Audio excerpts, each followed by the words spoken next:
Physical therapy is one of the most traditional treatments for a cervical herniated disc. To get a better understanding of what a physical therapist does, I met with Ron Sweitzer, who is an extraordinarily experienced therapist in New York. Let's just take a typical patient, the pain, they have some pain in the neck, but they really have pain down the arm, some numbness or tingling. Well, how would you sort of attack that patient? How would you approach that? Okay. One of the aspects, of course, is the manual therapy. Now, and what does that mean exactly? It really just means using your hands. There's a variety of different techniques that we do.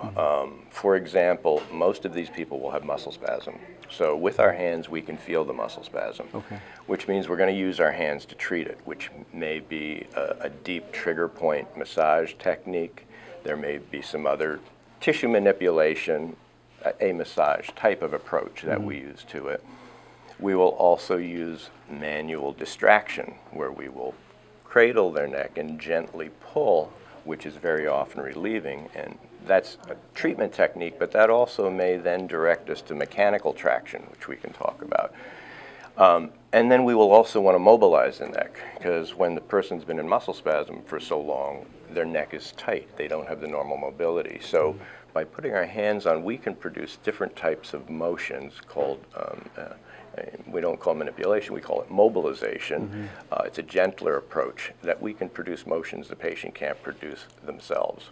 And this helps to gain mobility back and stimulate more blood supply to the discs and to the joint, and to promote healing. And does that hurt when they're here? I mean, no. Should they expect to be in pain when the only thing that should or might hurt is some of the deep tissue work and a trigger point technique. When you hit a trigger point, it's hypersensitive, and there will be some pain, but very often the person says, oh, but it's that good pain.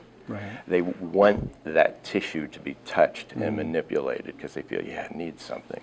So what's a typical session? Is it 45 minutes or half an hour? How long? Yeah, I mean, it ends up usually being close to an hour. Wow. By the time we use some heat to get them to relax a little bit. There will be some manual therapy.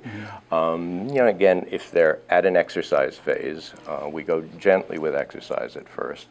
There'll be the exercise part of it.